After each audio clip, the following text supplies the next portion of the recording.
Arab sigi country sigi ningthau sina Laila amasung Majnu gi asuk yamna viral chaliba si kari maram gino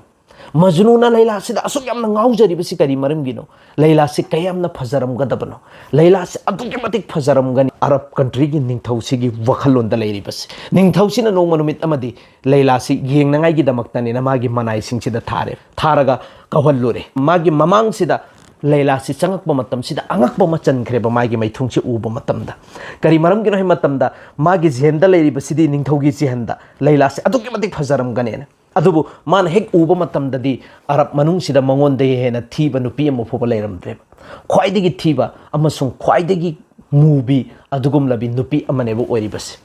angakpa machallaga Laila sida hangeba e Laila nangonda kari uragano Majnu na asuk yam nangauri basi nang di khwaidagi masak thibi nupi amani karaidano nang si phajari basi si haiba matam sida Laila hari basi yapana nang na khangdri sine nang ne engli basi di adugum laba nang gi namit sine yengbagi wani kari gumba Majnu gi mamittuna aingonda yengba taram laba adoi taraga di puri dunya sida aingonda gi hena phajaba leiram moidabane na haye engo asuk yam na thi khrabadu adu Majnu sin aduk yam na ngaujakri me Laila sida aduna ne bahari basi karina nungsina bahai basi mamit tangbaga pangkak nena sigi nungsina base sigi zamana sida dilaitrame loina mak sajanna bang haktani nungsibagi mingda loina mak kalang neb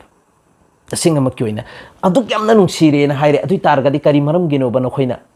masak thibi amubi nupi du radi nungsidri base amubi masak thibi nupi du da kari gino ba ngaudri se adui targa di khoina khangba ngamme ayambana aikoina ngauriba nungsiba sariba sidi masak phajabi si khaktane masakbu phajaragadi is ngawi he nungsi he pami he